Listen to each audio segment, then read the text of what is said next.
좋은 아침입니다. 아침에 하나 뉴스 종합 비타민 아침의 매일경제 김은미입니다. 오늘의 일면 같이 들어가 보시죠. 매일경제입니다.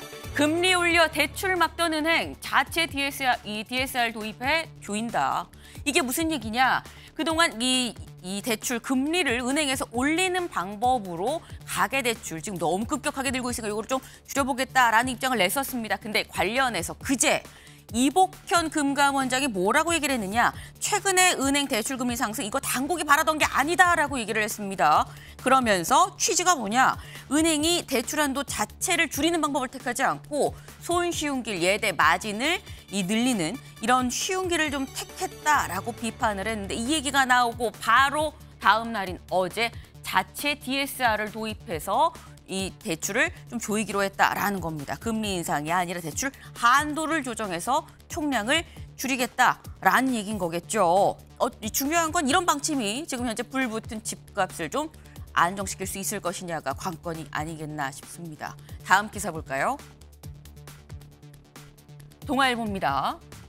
법원, MBC 박문진 새 이사 임명 제동, 집행정지 인용입니다. 이게 무슨 얘기냐. 이진숙 방통위원장이 첫 출근과 동시에 바로 MBC 박문진 새 이사들 임명안을 처리를 했죠.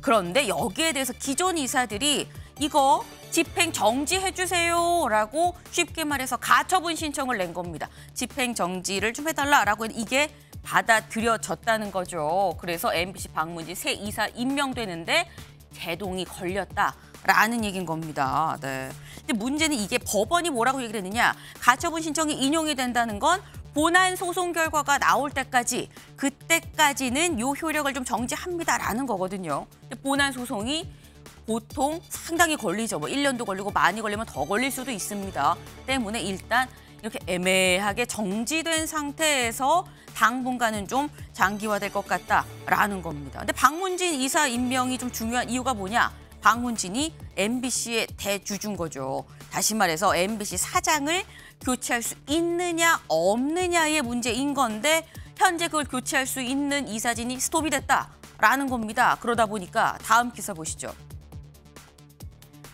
중앙일보입니다. 법원 박문진 이사 임명 제동, MBC 사장 교체도 일단 스톱이다.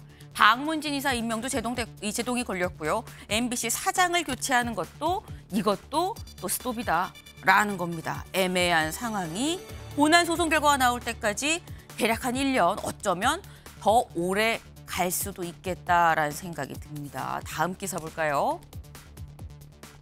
조선일보입니다. 의대생 증원 내년엔 보류하자. 여당, 국민의힘이 지금 의대생 증원 문제가 사실 의정 갈등의 처음 시초였었죠. 이 의대생 증원 문제를 내년에 2026학년도 신입생, 2025학년도 지금 입시가 지금 진행이 되고 있죠. 그 다음 연도 내년엔 보류를 좀 하자라는 입장이 나왔습니다. 이 지난 고위 당정협의회에서 이 내용을 대통령실에 전달을 했다라는 거죠. 근데 이게 국민의힘 여당의 입장이라는 건데 중요한 건 이 입장에 대해서 그럼 대통령실은 어떻게 생각을 하느냐라는 겁니다. 다음 기사 보시죠. 국민일보입니다. 내년 의대 증원 보류안 냈지만 대통령실 정부 방침엔 변화 없다. 네. 대통령실은 우리는 기존 방침 그대로입니다. 2025년 말고 2026년에도 지금처럼 그대로 증원안 그대로 갖고 갈 거예요. 라는 얘기가 되는 거죠. 네, 사실상 거부한 거 아니냐라는 얘기가 그래서 나옵니다. 이 얘기 잠시 뒤에 대담으로도 짚어보겠습니다. 마지막 기사 볼까요? 한국일보입니다. 화재 생명줄 완강기 서울 숙박업소 정상 설치는 13곳 중에 한 곳밖에 없더라라는 겁니다. 어제 제가 한참을 설명을 드렸었어요. 온통 제 목소리밖에 안 들렸는데 네. 어제 이거 기억하셔야 된다. 혹시 화재가 나면 5층까지는 에어매트가 좀 주효하고 5층부터 10층까지는 완강기를 이용하셔야 된다. 그리고 그 위는 이 피난 이 장소로 좀 대피를 하셔야 된다라고 말씀을 드렸습니다. 5층부터 10층 사이에 하는 이 완강기, 근데 완강기가 서울에 있는 숙박업소 중에 제대로 설치된 데가 13곳 중에 한 곳밖에 안 된다는 걸 10%도 안 된다는 겁니다. 네. 심지어 여길 좀 볼까요? 한번 해보니까 지지대가 뽑히더라. 지지대가 뽑히는 등 대부분 정상 사용이 불가하더라라는 겁니다. 이런 왕관기면 쓰면 오히려 죽는 거죠. 네. 사실 이번 부천 화재 사고 후에 손볼 곳이 우리가 신경을 써야 될 곳이 한두 군데가 아니다라는 게 자명하게 드러나지 않았나 싶습니다. 다음 사진 기사 볼까요? 네, 총 3장의 사진입니다. 여기부터 좀 보겠습니다. 지금 뭔가 쭉 쏘아 올리죠. 근데 뭔가 쏘아 올린 게 여기로 가서 아래로 수직낙하더니 펑 터졌습니다. 네, 여기 밑에가 사실 이 전차였었는데 탱크였었는데 이게 그대로 수직낙하하면서 터진 거죠. 그거 우리나라 거야? 아닙니다. 북한이 어제 공개한 자폭형 무인 공격기라고 해요. 그래서 이 무인 공격기 사람이 없는데 그냥 쏘아 올려서 수직으로 낙하해서 아래에 있는 이 탱크를 뻥 하고 터뜨릴 수 있다. 근데 왜 공개했겠나?